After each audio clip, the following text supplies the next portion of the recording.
ഈ വീഡിയോ ഫുള്ളായിട്ട് കാണാനുള്ളൊരു ക്ഷമ നിങ്ങൾക്ക് ഉണ്ടാവണം. ബിക്കോസ് എത്രത്തോളം വേഴ്സ്റ്റ് ആയിട്ടുള്ളൊരു ലോകത്താണ് നമ്മളിപ്പോൾ ജീവിച്ച് പൊയ്ക്കൊണ്ടിരിക്കുന്നത് എന്നുള്ള കാര്യം നിങ്ങളെല്ലാവരും അറിഞ്ഞിരിക്കണം. പറഞ്ഞു വരുന്ന വേറൊന്നിനെയും പറ്റിയിട്ടല്ല, നമ്മുടെ എപ്സ്റ്റീൻ ഫയലിനെ പറ്റിയിട്ടാണ്. ഓൾറെഡി നിങ്ങളെല്ലാവരും അറിഞ്ഞിട്ടുണ്ടാവും. എന്നാൽ ഇനി അറിയാത്ത കുറച്ച് ആളുകളിലേക്ക് എത്തിക്കാൻ വേണ്ടിയിട്ടാണ് ഞാൻ ഈ വീഡിയോ ചെയ്യുന്നത്. മനുഷ്യന്മാരെന്ന് വിളിക്കാൻ പറ്റാത്ത, അല്ലെങ്കിൽ എന്താ പറയുന്നത്, മനുഷ്യന്മാരെ കൊണ്ട് ചിന്തിക്കാൻ പോലും പറ്റാത്ത കാര്യങ്ങളാണ് നമുക്ക് ഈ എപ്സ്റ്റീൻ ഫയൽസിനകത്തൂടെ കാണാനായിട്ട് പറ്റുന്നത്.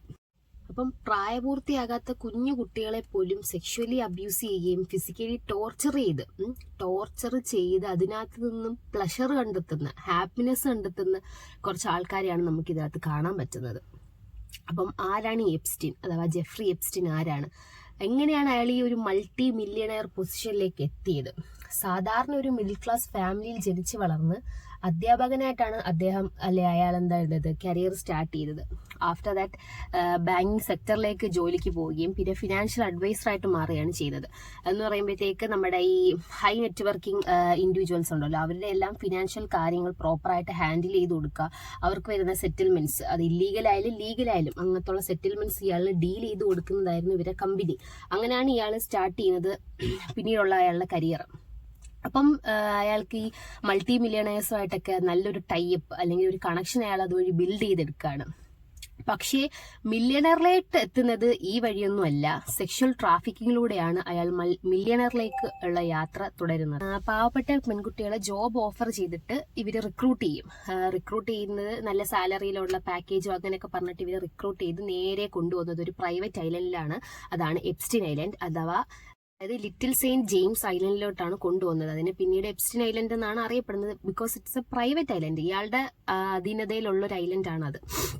അപ്പൊ അവിടെ എത്തിക്കഴിഞ്ഞു കഴിഞ്ഞാൽ പിന്നെ ലോക്കായെന്ന് തന്നെ പറയാം. കാരണം എല്ലാ സൈഡിലും കടലാണ്, ഇവർക്ക് രക്ഷപ്പെടാൻ പോലും ഒരു മാർഗമില്ല. അങ്ങനത്തെ ഒരു സെറ്റപ്പാണ് പിന്നെ ഇവര് അങ്ങോട്ട് എത്തിപ്പെടുന്നത്. ഇവിടെ വെച്ചിട്ടാണ് ഈ വമ്പന്മാരായിട്ടുള്ള ആളുകൾ ഇവിടെ വരുന്നതും പാർട്ടി ഹോസ്റ്റ് ചെയ്യുന്നതൊക്കെ ഈ ഐലൻഡിൽ വെച്ചിട്ടാണ്. ഇവിടെ വെച്ചിട്ട് കുട്ടികളെ ആണെങ്കിലും സ്ത്രീകളെ ആണെങ്കിലും ഇവര് അബ്യൂസ് ചെയ്യുന്നതും കാര്യങ്ങളൊക്കെ നടത്തുന്നത് ഈ ഒരു ഐലൻഡിൽ വെച്ചിട്ടാണ്. ഐലൻഡിനെ പറ്റി പറയുകയാണെന്നുണ്ടെങ്കിൽ 75 ഏക്കർ വരുന്ന ഒരു ഐലൻഡാണിത്. ഇവിടെ വെച്ചിട്ടാണ് പ്രൈവറ്റ് പാർട്ടി ഹോസ്റ്റ് ചെയ്യുന്നത്. ആർക്ക് വേണ്ടിയിട്ട്?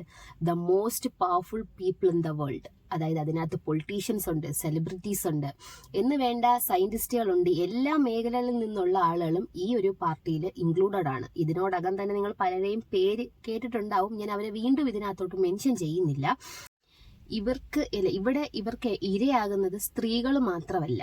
ഇതിനകത്ത് പ്രായപൂർത്തിയാകാത്ത പെൺകുട്ടികളുണ്ട്, ആൺകുട്ടികളുണ്ട്. പ്രായപൂർത്തിയാകാത്ത പെൺകുട്ടികളെന്ന് നമ്മൾ പറയുമ്പോഴത്തേക്ക് എന്താ പറയുന്നത്, അതിനകത്തൊരു 2 വയസ്സ് മുതലുള്ള കുട്ടികൾ വരെ ഇതിനകത്ത് ഇൻക്ലൂഡഡ് ആണ്. ഇവരെയൊക്കെ വെച്ച് ആനന്ദം കണ്ടെത്തുന്ന ആൾക്കാരാണ് ഈ പറയുന്ന പ്രമുഖര്. പലരെയും പേര് കേട്ടും ഫോട്ടോസൊക്കെ കണ്ട് നമ്മൾ വരെ ഞെട്ടിപ്പോവും. എന്തായാലും നമുക്ക് അതിനെപ്പറ്റി ഒരുപാട് ഞാൻ പറയുന്നില്ലേ. ആക്ച്വലി എപ്സ്റ്റീൻ എന്ന് പറയുന്ന ഒരു പെഡോഫൈലാണ്. ദാറ്റ് മീൻസ് കുഞ്ഞു കുട്ടികളെയാണ് ഇയാൾ ഇന്റർകോഴ്സ് ചെയ്യാനായിട്ട് യൂസ് ചെയ്യുന്നത്, അല്ലെങ്കിൽ ഇന്റിമേറ്റ് ചെയ്യാനായിട്ട് ഇയാൾ കുഞ്ഞു കുട്ടികളെയാണ് യൂസ് ചെയ്യുന്നത്. ഇയാൾ മാത്രമല്ല അത് യൂസ് ചെയ്യുന്നത്, ഇയാൾക്ക് ഈ കണക്ഷനുള്ള എല്ലാവർക്കും പുള്ളി അത് സപ്ലൈ ചെയ്യും. അതിനി ഐലൻഡിലോട്ട് വരണമെന്നില്ല, പുറത്തോട്ടും സപ്ലൈയും കാര്യങ്ങളുണ്ട്. ഇതിനകത്തുള്ളൊരു എന്താ പറയുന്നത്, മോസ്റ്റ് ഡിഫിക്കൽട്ട് ആയിട്ടൊരു തിങ് എന്താന്ന് വെച്ചിട്ടുണ്ടെങ്കിൽ, ഇവിടെ സെക്ഷൽ അബ്യൂസ് മാത്രമല്ല നടക്കുന്നത്. പിള്ളേരെ ഈ നരബലി കൊടുക്കുക, അതേപോലെ തന്നെ ബ്ലഡ് ഊറ്റി കുടിക്കുക, പിന്നെ അവരെ ഫ്ലഷ് ഈറ്റ് ചെയ്യുക, ഇങ്ങനത്തെ ഒരു പ്രത്യേക സെറിമണി, ഈ ബ്ലഡ് ഡ്രിങ്ക് ചെയ്യുന്ന ഒരു പ്രത്യേക സെറിമണി തന്നെ അവർ അവിടെ നടത്തുന്നുണ്ട്. ബ്ലഡ് ഡ്രിങ്ക് ചെയ്യുന്ന എന്തിനാന്ന് വെച്ചിട്ടുണ്ടെന്നുണ്ടെങ്കിൽ ആന്റി ഏജിങ്ങിനെ സഹായിക്കുമെന്നാണ് അവർ പറയുന്നത്. ബിക്കോസ് കുഞ്ഞുങ്ങളിൽ അഡ്രിനൽ റഷ് ഉണ്ടാക്കിയിട്ട് ആ ബ്ലഡ് കളക്ട് ചെയ്തിട്ടാണ് ഇവർ കുടിക്കുന്നത്. അപ്പൊ ഈ അഡ്രിനാലിൻ ആന്റി ഏജിങ്ങിനെ സഹായിക്കുന്നു എന്നുള്ള ഭാഗം പറഞ്ഞാണ് ഈ ബ്ലഡ് കുടിക്കുന്നത്. പിന്നെ ഈ നരബലിയൊക്കെ കൊടുക്കുന്നത് ബ്ലാക്ക് മാജിക് സൂപ്പർസ്റ്റിഷന്റെ ഒക്കെ ഭാഗമായിട്ടാണ് ഇവർ നരബലിയും കാര്യങ്ങളും എല്ലാം കൊടുക്കുന്നത്. ഇതിന്റെ പേരിൽ എത്ര പേരെ കൊന്നു തള്ളിയിട്ടുണ്ടെന്നുള്ള കണക്കുകളൊന്നും ഇതുവരെയ്ക്കും പുറത്തു വന്നിട്ടില്ല. ഞാൻ ഈ കാര്യങ്ങളൊക്കെ പറയുമ്പോൾ നിങ്ങൾ വിചാരിക്കുന്നത് ലോകത്തിന്റെ ഏതോ ഒരു മൂലയിൽ നടക്കുന്ന കാര്യമല്ലേ, നമ്മളൊക്കെ സേഫാണ്, കേരളത്തിലല്ലല്ലോ, അങ്ങനെയൊക്കെ ചിന്തിക്കുന്നുണ്ടെന്നുണ്ടെങ്കിൽ നമ്മൾ നേരത്തെ പറഞ്ഞ എപ്സ്റ്റീൻ ഫയൽസ്, അത് ഏകദേശം ഒരു 35 lakh പേജുള്ള ഒരു ഫയലാണ്. അതിനകത്തൊരു 16 പേജ് എന്ന് പറയുന്നത് നമ്മുടെ കേരളത്തെ റിഗാർഡ് ചെയ്യുന്ന ഫയൽസ് ആണ്. സോ നമ്മൾ സേഫ് അല്ല. ഇവിടെ ഇങ്ങോട്ട്, അതായത് നമ്മുടെ കേരളത്തിലുള്ള പൊളിറ്റീഷ്യൻസും ഇതിനകത്ത് ഇൻക്ലൂഡഡ് ആയിരിക്കും ആയിരിക്കാം മേ ബി. അവരെയൊന്നും പേര് നിലവിൽ വന്നിട്ടില്ല, ഇനി വരുമോ എന്ന് നമുക്ക് അറിയത്തില്ല. പക്ഷേ പ്രമുഖരായിട്ടുള്ള എല്ലാവരുടെയും പേര് ഇതിനകത്ത് ഇൻക്ലൂഡഡ് ആണ്. കേരളത്തിൽ നിന്നുള്ളവരാണെങ്കിലും അല്ലെങ്കിൽ കേരളത്തിലോട്ട് ഇയാൾ വന്നതിനും ഇന്ത്യയിൽ വന്നതിനും ഇന്ത്യയിലുള്ള പൊളിറ്റീഷ്യൻസ് ആയിട്ടൊക്കെ കണക്ഷൻ ഉള്ളതിന് രേഖകളുണ്ട്. ഇന്ത്യയിൽ തന്നെയുള്ള കുറച്ച് ബിസിനസ് ചെയ്യുന്ന ആളുകളുടെ പേരും പൊളിറ്റീഷ്യൻസിന്റെ പേരൊക്കെ ഇതിനോടകം പുറത്ത് വന്നിട്ടുണ്ട്. ഇനി വരാനുള്ള ഫയൽസിനകത്ത് ആരുടെയൊക്കെ പേരുണ്ടെന്ന് നമുക്ക് അറിയത്തില്ല. അപ്പോൾ വേറൊരു കാര്യം എന്താണെന്ന് വെച്ചിട്ടുണ്ടെങ്കിൽ, നമ്മൾ നേരത്തെ പറഞ്ഞ ലക്ഷറി ഐലൻഡ് ഉണ്ടല്ലോ, അവിടെയുള്ള മാൻഷൻസിലെല്ലാം ഹിഡൻ ക്യാമറാസ് ഉണ്ട്. അപ്പോൾ ഈ പാർട്ടി ഹോസ്റ്റ് ചെയ്യുന്ന സമയത്ത് അവിടെ വരുന്ന ഈ വമ്പന്മാരുടെ അല്ലെങ്കിൽ അവരവിടെ ചെയ്തു കൂട്ടുന്ന എല്ലാ കാര്യങ്ങളുടെയും റെക്കോർഡിങ്സും അല്ലെങ്കിൽ ക്യാമറ വിഷ്വൽസ് എല്ലാം നമ്മുടെ എപ്സ്റ്റിന്റെ കയ്യിൽ സേഫ് ആയിട്ടുണ്ടായിരുന്നു. അതെപ്പോഴാണ് പുറത്തു വരുന്നതെന്ന് വെച്ചിട്ടുണ്ടെങ്കിൽ, ഇതെല്ലാം കഴിഞ്ഞ് കുറേ നാൾ കഴിഞ്ഞതിന് ശേഷം ഇയാൾ ബ്ലാക്ക് മെയിലിംഗ് ചെയ്യാൻ തുടങ്ങി. എന്തിനു വേണ്ടിയിട്ടാണ് ബ്ലാക്ക് മെയിലിംഗ് ചെയ്യുന്നതെന്ന് വെച്ചിട്ടുണ്ടെങ്കിൽ, നമ്മൾ നേരത്തെ പറഞ്ഞല്ലോ എപ്സ്റ്റിന്റെ കണക്ഷൻസിനകത്തുള്ള അല്ലെങ്കിൽ എപ്സ്റ്റിന്റെ ഫ്രണ്ട്സ് ആയിട്ട് വേണമെങ്കിൽ നമുക്ക് എല്ലാ കൺട്രീസിലെയും മിനിസ്റ്റേഴ്സിനെ കൺസിഡർ ചെയ്യാൻ പറ്റും. ഓൾമോസ്റ്റ് എല്ലാ കൺട്രീസിലെയും ഈ പൊളിറ്റീഷ്യൻസുമായിട്ട് ഇയാൾക്ക് നല്ല കണക്ഷൻസ് ഉണ്ട്. അപ്പോൾ ഒരുവിധം എല്ലാവരും ഈ ഐലൻഡിൽ വരാറുണ്ട്, അല്ലെ വിസിറ്റ് ചെയ്തിട്ടുള്ള ആൾക്കാരാണ്. അപ്പൊ ഇവരെയൊക്കെ ഈ വീഡിയോസും കാര്യങ്ങളൊക്കെ ഉള്ളപ്പോൾ അപ്പം മറ്റുള്ള ഏതെങ്കിലും രാജ്യത്തിന് ഇല്ലീഗലായിട്ടുള്ള എന്തെങ്കിലും ഒരു ആവശ്യം ഏതെങ്കിലും ഒരു രാജ്യത്തിനെ കൊണ്ട് ചെയ്യിക്കണം എന്നുണ്ടെങ്കിൽ അവർ നേരെ ചെല്ലുന്നത് എപ്സിന്റെ അടുക്കലേക്കാണ്. അവിടെ ചെന്ന് അയാൾ വഴിയാണ് ബാക്കിയുള്ള കാര്യങ്ങൾ അവർ ഡീൽ ചെയ്യുന്നത്. ബിക്കോസ് മറ്റുള്ള രാജ്യത്തിന്റെ ഈ മിനിസ്റ്റേഴ്സിന്റെ വീഡിയോസ് ഇയാളുടെ ഇരിക്കുമ്പോഴത്തേക്ക് അവർക്ക് ഈസി ആയിട്ട് കാര്യങ്ങൾ നേടിയെടുക്കാൻ പറ്റും. ഇല്ലാന്നുണ്ടെങ്കിൽ അത് പുറത്ത് വിടും, അല്ലെങ്കിൽ ആ ഒരു പേടി ഭയന്ന് ഏതൊരാവശ്യമാണെന്നുണ്ടെങ്കിലും അവർക്ക് ഈസി ആയിട്ട് എന്ത് ചെയ്യാൻ പറ്റും, അത് സാങ്ഷൻ ആക്കി എടുക്കാനായിട്ട് പറ്റും. അപ്പം ഈ ഒരു ബ്ലാക്ക് മെയിലിങ്ങിലൂടെയും എപ്സ്റ്റീൻ മില്യൺസിന്റെ വരുമാനം വന്നുകൊണ്ടിരിക്കും. 2019 എപ്സ്റ്റീൻ മരണപ്പെട്ടു എന്നാണ് പറയുന്നത്.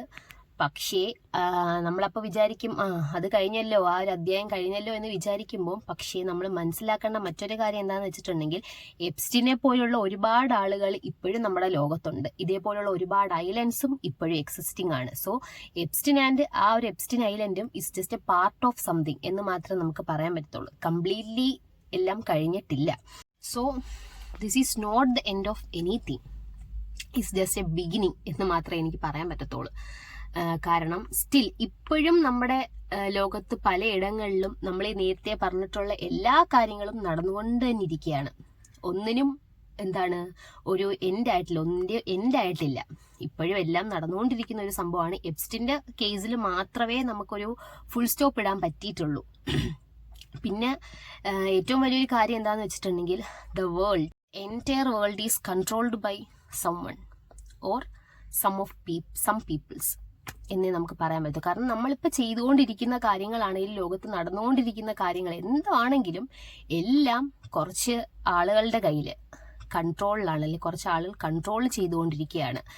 സോ ഇപ്പോൾ ഈ ഫയൽസ് പുറത്ത് വന്നതിൽ പോലും നമുക്കൊരു ഭീതിജനകമായിട്ട് നമുക്കത് കൺസിഡർ ചെയ്യാൻ പറ്റത്തുള്ളൂ. ബിക്കോസ് നമ്മളിപ്പോൾ ഈ ഒരു ഫയൽസ് വരുമ്പോഴത്തേക്ക് എല്ലാവരും ചർച്ച ചെയ്യുന്ന എന്തിനെ പറ്റിയിട്ടായിരിക്കും, ഈ ഫയൽസിനെ പറ്റിയിട്ടായിരിക്കും. കാരണം ഇത്രയും നാൾ ഇപ്പം 2019 ക്ലോസ് ആയിട്ടുള്ളൊരു ഫയൽസിന്റെ ഡീറ്റെയിൽസ് ഇപ്പം പുറത്തു വിടുന്നു. അപ്പോൾ സ്വാഭാവികമായിട്ടും നമ്മുടെ എല്ലാവരുടെയും ശ്രദ്ധ അതിലോട്ട് പോകും.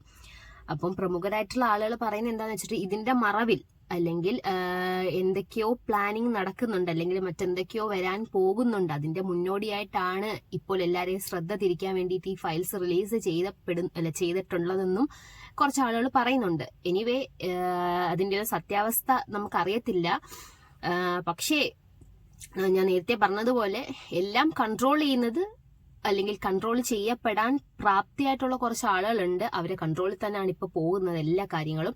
അപ്പോഴും നല്ലത് മാത്രം സംഭവിക്കട്ടെ എന്ന് നമുക്ക് പ്രതീക്ഷിക്കാം.